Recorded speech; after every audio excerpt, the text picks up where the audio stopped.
Good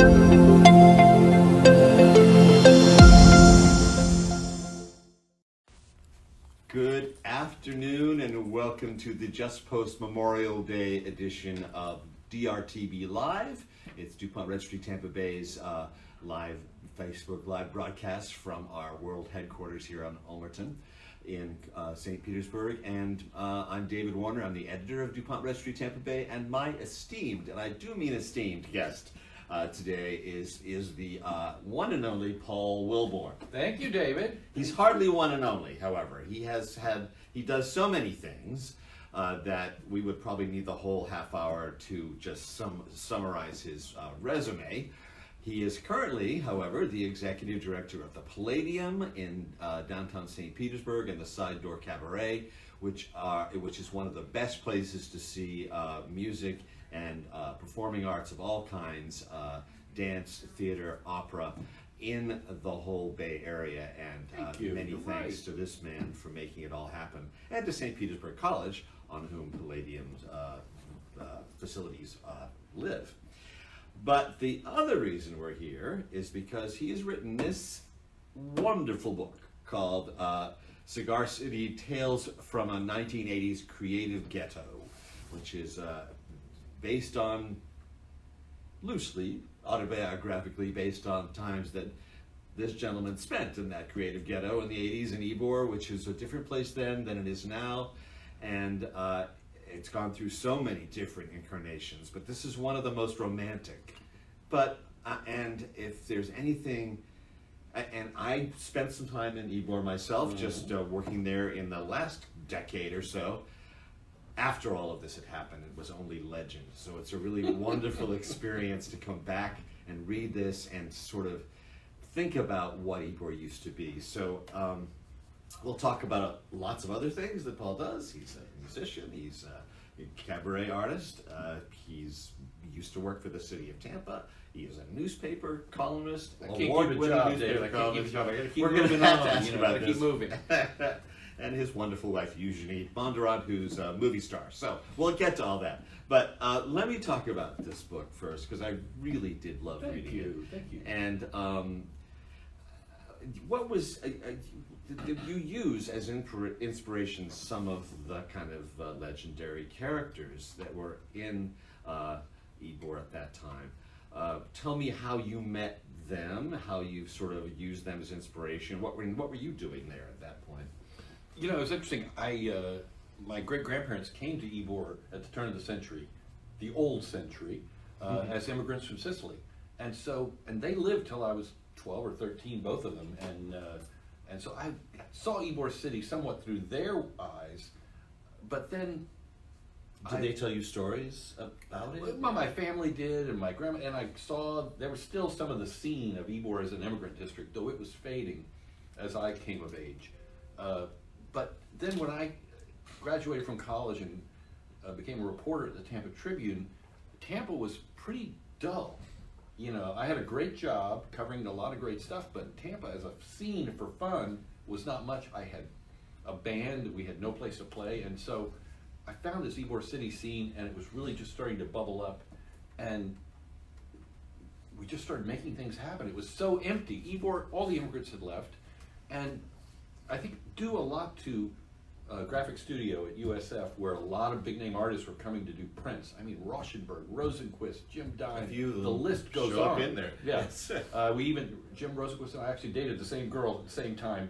And she left us. Yeah. Changed after that, I think. Yeah, and they left us. She left us for a third guy. Anyway, that was the 80s in Ybor. But I found this great scene, sort of burgeoning scene, and got involved in it because it was just fun. And we started throwing parties with the great Bud Lee, who's this wonderful photographer who had shot for Esquire and Look and Life and all those magazines, and had ended up in Ybor, sort of recover from a nervous breakdown, and just started doing things. And we followed him like the Pied Piper. And suddenly you'd throw a party and 2,000, 3,000 people would show up in costume around this theme, and it was just a happening. And peripherally there were art auctions and cigar factories turned into art studios. It was just became a real fun place for 10 or 12, 15 years really. And I just found myself in the middle of it, and then it was having so much fun. And you found great stories. Great stories. One of my favorites, among many favorites in the book, sort of speaks to kind of the journalism fiction writer overlap about the street poet of Ybor, who's a wonderful character who does make up poems for people on the spot for money on the streets of Ybor, and what happens in the story. Maybe you can explain it. Sure. Maybe tell about whether or not that has any echo in something that happened with you as a reporter. It absolutely did. That story, even though the reporter in the story is fictionalized and from New Orleans, and I'd never dated a girl from the paper, there are a few things in there. But there was a street poet. He was actually in Hyde Park, and I moved him to Ybor for purposes of the book, just because he should have been there. It's harder to imagine him in Hyde Park, He was but stand, that was he'd different stand then up, too. He lived in Hyde Park. And Hyde Park was in kind of seedy. Yeah. And he would make up poems outside the cash and carry for money. And the actual circumstances in there, which I don't want to give away too much of the story, but those circumstances are pretty true. What happened, and it was kind of a funny and then tragic sort of story, and very ironic. And that by the end of the show, I'm playing him as not good things are happening to him, sort of at my hand. So it was just that story has a lot of truth to it. Yeah, and one thing that spoke to me as a journalist was that sort of occupational hazard or condition that we have is that we meet these amazing characters. We spend a lot of time. Sorry, I've moved on into something else now. I can't actually be bothered with your life anymore and what the consequences It's absolutely. of that could be. Yeah. I experienced it because around that time I was writing about homelessness, which was a big issue and really just appeared. People were just starting to stand on the street corner with signs, and this massive wave of homelessness. And I would spend 3 and 4 days with these people, like the street poet, living their lives and going out with them at night and into their haunts and all of this stuff. And then at the end of 3 or 4 days, you'd written the story and you had to be done. Thank you very much. They would keep showing up at my office, often to get a handout or to just think they'd lost their best friend. And I felt it was a problem. Yeah. I mean, it was an issue for me. But in a way, this is kind of recompense for that. I guess because you've read. I'm still using them, David. I don't know. I think I'm still using them. Really, that's the end of that story. So this might make a good story. Right. Yeah, more and more meta here, but there is true though. I think that, and for a reader like myself and who wasn't there at the time, it does bring them back to life in a way that's really kind of great. I actually did do a play based on a lot of those characters because, in the newspaper and magazine business, once you've done the story, they're done. You don't want another. Yeah, right. But all these characters kept resonating for me. So they've appeared in this book. I did a one-person show about a lot of them and their own words, and so they did resonate. And I do think I tried to pay tribute to them in some ways. And you also, even if you only have knowledge of Ybor right now, what still obtains there and what you captured really beautifully is the smells of the place and the foods and the sights. One of my favorite stories is the one, and that's my all-time favorite ending, in fact, is The Apprentice. Right, I love that story. I love that yes, story. I think that might be my favorite. And really, the end is great. But And it's all about food. It really started as and an it's idea all for a about food story. Yeah, and I think that I almost feel like we need a glossary for the non-residents around here as to what some of the foods were. But that must have played a big part in your thinking about writing about these things. Right, and interestingly, that story was based on another sort of. We used to plan all our parties at a restaurant called Don Quixote, and in Don Quixote, it was Is that the what less that's what is? it became. That replaced it, and there was a husband and wife, and the husband, in the typical, Hispanic Ybor thing, the husband sat all day long at the front desk taking the money, and maybe would go say hi to people at their table, while the wife showed up at 7 and worked in the kitchen and sweated and toiled every day for like 12 hours, and while he flirted with the customers. He was a little too old for flirting. Oh, okay. I then took it and created a little different scenario for those guys. But that's the truth it was based on. He was not the character, and the woman I never really got to know. So I just took liberties, but that was based on a real couple in Ybor. But then it went places. That's what I like about fiction, because things happen. One other thing about that story, I have a great writers group, and we get together really good writers on Tuesday, and a lot of them, most of them at that point were women. And I read them that story, and in my story, the character, when I read it, she had been happy and gained all this weight. She loved food because she was thin, but she was feeling bigger, and she gained this weight, and I read them the story. This is the woman who, this is the apprentice. The apprentice. Yeah, and the character, and at the end of the story, the women all looked up and said, "Well, she's absolutely pregnant." And I'm going, "Oh my God, she's pregnant!" I didn't know that, David. Oh my God! And Really? but my writers group said, "Oh no, she's pregnant," and suddenly it turned the whole story. That's really what I figured was made the story. happen. I mean, wow. Well, I was too, Isn't that cool? you know, That's sort of- I didn't see it till they said, "Oh no, look at this character. She is clearly pregnant." You need somebody else to tell you what you're writing about. That's why everybody needs a good editor and a good Absolutely, friend. absolutely. Not necessarily the same person. You are some real objective feedback. What also is kind of valuable about this book is that it does take us through a period in gay life in Ybor, from the famous El Goya, right? Mhm, That's what it was mhm. called, where Yeah, El- beginnings of the AIDS crisis Right. and how that transformed. In so many urban areas in America, the artists community was ravaged by AIDS, and we see and they also come out of this kind of like urban redevelopment thing where nobody else wanted to live there, they do, and then everybody comes in. Right. So was that a conscious choice on your part That to was make sure that was absolutely in a there? conscious choice.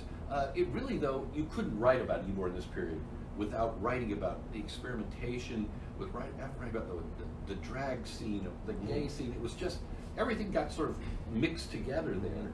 And to have it, there was no way you could tell the story without visiting all those places and going everywhere and enjoying it. And I love those characters. They were some of my favorite people, even though none of the drag queens in my book were the actual ones. It's still, that scene was one of my favorite parts of Ybor. And I lost a lot of good friends toward the end of the 80s, and I kind of saw it as a coda for the era a little bit. Yeah. Just because soon after that, I kind of backed out of some of the parties, and things sort of, Ybor took off in a way too.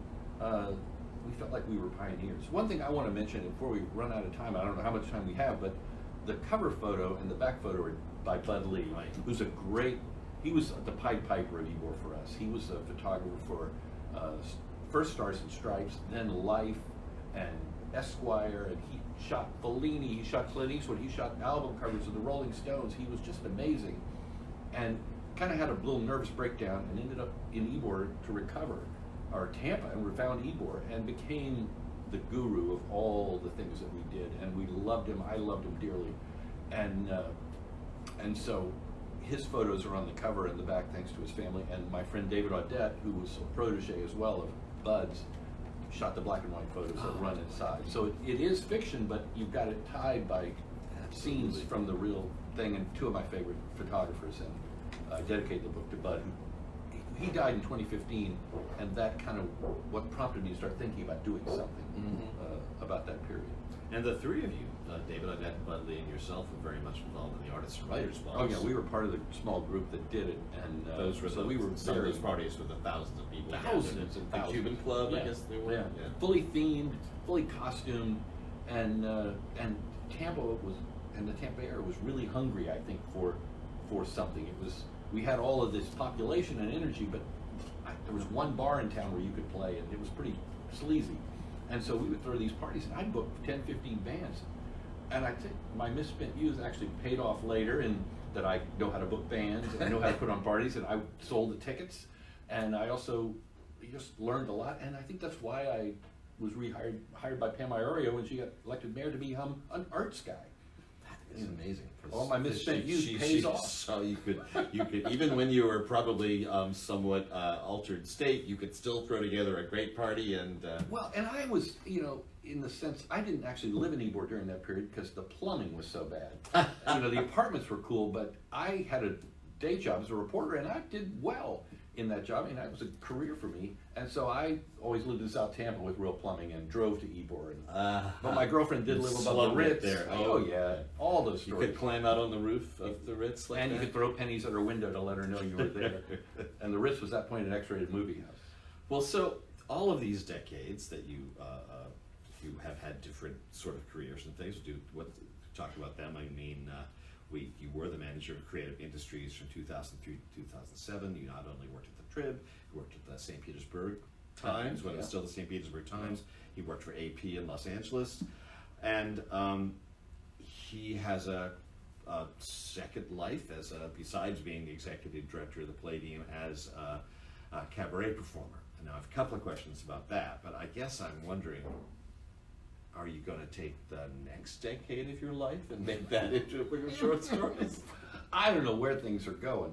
Someone was asking me about that. How do you do all those different things? And one, I never had children, which gave me a lot more time, David, to focus on things. And I always loved music.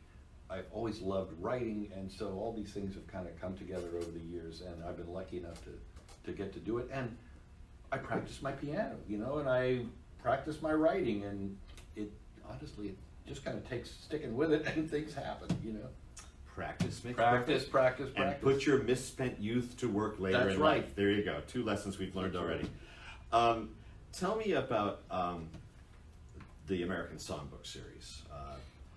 Paul Sure. and his wife Eugenie Bondurant, the movie star I mentioned, and their group. She's off making a movie right now. Is she in as well? Atlanta. She's got another good movie. I can't talk about it. I'd have to kill you, but it's Oh, big. okay, good.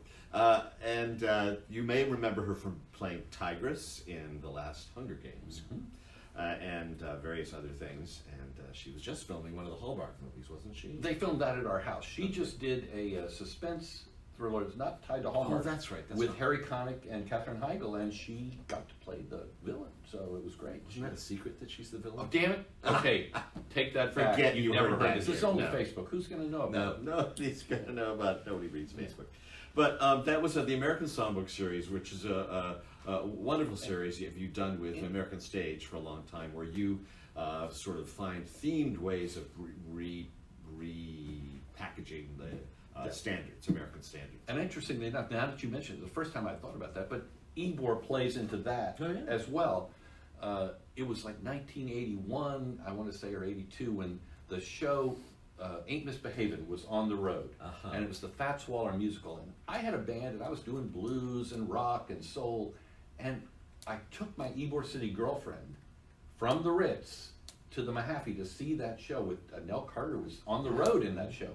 And Fats Waller was doing these incredible songs from the 20s and 30s with this hot band. And I realized, wait, that's rock and roll too. That's like incredible music.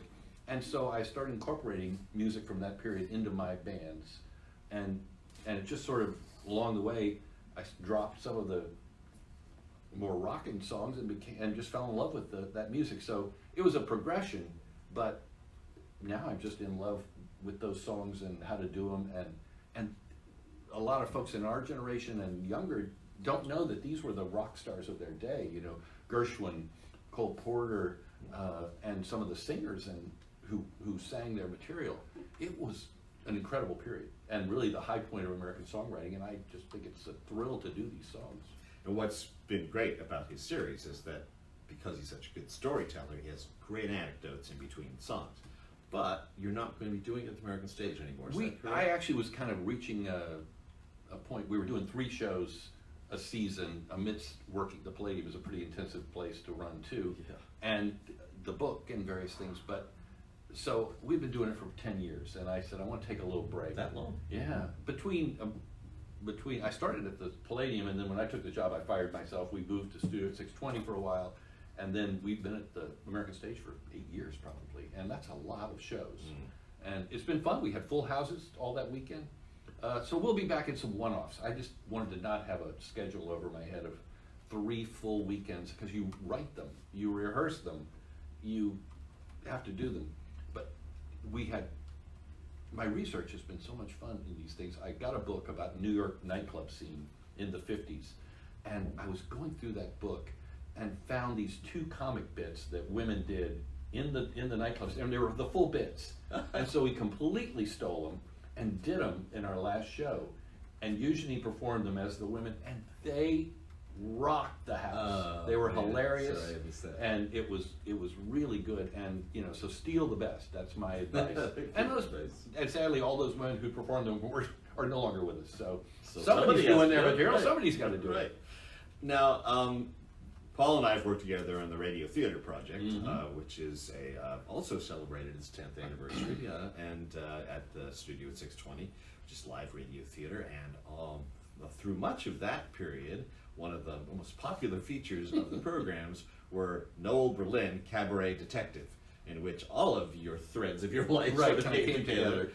Piano playing detective, Piano playing detective, and he in an wrote absurd the radio world. plays, yes. And usually played his on again, off again partner in crime and love. And now that seems to have come to a hiatus too. We kind of were doing, along with all that other stuff, Yeah. Matt Cowley and I, my buddy who plays drums in my band as well, and is a sound guy for Radio Theater, we were writing a comic, 12 to 15 page comic play. That's funny too. Once a month. And eventually, so we didn't kill each other, I said, okay, that's enough. 3 or 4 years of that was plenty. And this year we did a one-off, and we'll probably do a one-off again sometime. And that made a lot more sense to my, to my living. Yes. It just got to be too much. Well, what's going on at the Palladium? Tell me what's. It's been, we've had, the last 6 years have been set a record for everything, attendance, shows, most bookings, and we've just been, I need 2 more months in the year. I run out of months, and the business is great. We've got St. Pete Opera doing Madama Butterfly in June, for most of June, and then in July through early September, we go into a summer series where most of the shows are in the nightclub. We're calling it Summer House, and it's jazz and blues and a lot of bands that I've always wanted to present but didn't think fit my genres. We're doing a Thursday night showcase night for really good bands that may or may not be necessarily always for my audience, but we're going to showcase a lot of good bands. So it's all summer bands, long. all jazz bands? Or? No. Rock. No, All rock, kinds of bands. pop, Oh, lots great. of different things, and we've got a lot of stand-up comedy this summer, and even some theater, a new play by Bill Levengood called Drilled, which is apparently a satire on some president, I don't know. And we finish up with we've always done Web City the last few years. There's another play that Bill Levengood and Lee Arleen did called Crossing the Bay, and it's about the founding of Tampa and St. Petersburg. We're going to sort of close out the summer with that in late September. And that's mypalladium.org, is that correct? That's exactly right. All the times I've gone to those shows or written about those shows, I finally remember your URL. For you, what else is going on personally next for you in terms of books? Are you continuing to write now? I actually- You've been reading all over the place. I've been I know, getting, yeah. we've gotten a lot of traction, and we've had really great readings, and I've got many more scheduled for the summer. We're in Tampa at the Oxford Exchange in June, and That's June 13th? 13th and 14th, I think. I want to say it's 14th, but it's in there and it's coming up. I'll be posting more about that. And Tampa Museum wants to do something in the fall. The Hillsborough Library System is told me they're going to buy some books, and I'm going to do an appearance for them. There's just a lot more stuff, but I've been on a flurry of book talks. But what I missed was the daily writing. I wrote for about an hour and a half every day for the 2 years, and even wrote on vacations, and so I missed that. And so I'm working on 2 projects right now and trying to get back to writing every day, because that was my favorite part of this. I love the going out and reading and talking, but the joy of having these characters and watching them see where they're going to go and how they're going to surprise you. It really is true what they say. You put the characters in motion, and then they surprise you where they end up going. Well, you will find many surprising things in this book and in Paul Wilborn's future career, I'm sure. And we're just lucky to have him around in Tampa Bay, St. Petersburg, for him to create all this wonderful art for us. I have one piece of advice for yes. writers everywhere. Keep your day job. It's great, the fame is great, but keep the day job. What, this isn't landing you in Amazon number 10 or anything? It may be the next project that gets me there. This is doing really well. I mean, it's doing way beyond my expectations. Keep your day job. I had to buy my own copy. I know. So do that. Look for it. It's on Amazon and other fine book emporiums near you, including, I would imagine, Haslam's, Museum of Fine Arts in their Museum store, of Arts, and Tombolo Books when they yes. pop up next. So Yes. keep an eye out for and Paul's Oxford book. Uh, And the Oxford Exchange, yes, in Tampa, where he'll be reading next in June. keep an eye on our site, Tampa Bay, DuPont Tampa Bay, DuPont Registry, TampaBay.com. That would be DuPont Registry Tampa Bay. Like DRTV, it says it in our name of our show. DuPont Registry, TampaBay.com, where we follow the exploits of the Palladium and Paul Wilborn and all kinds of other great stuff every day in DR Daily. And in our current issue, which is right here, our July-August Health and Happiness issue. I'm sorry, that's our May-June Health and Happiness issue. Nobody's happy in July. Nobody's happy. Oh, we will be, because we have the A to Z list, which is a really popular feature we instituted last year, and that'll be the cover story in our July-August A to Z issue. And until then, Thank you. yeah, thanks for listening, and we'll see you next week.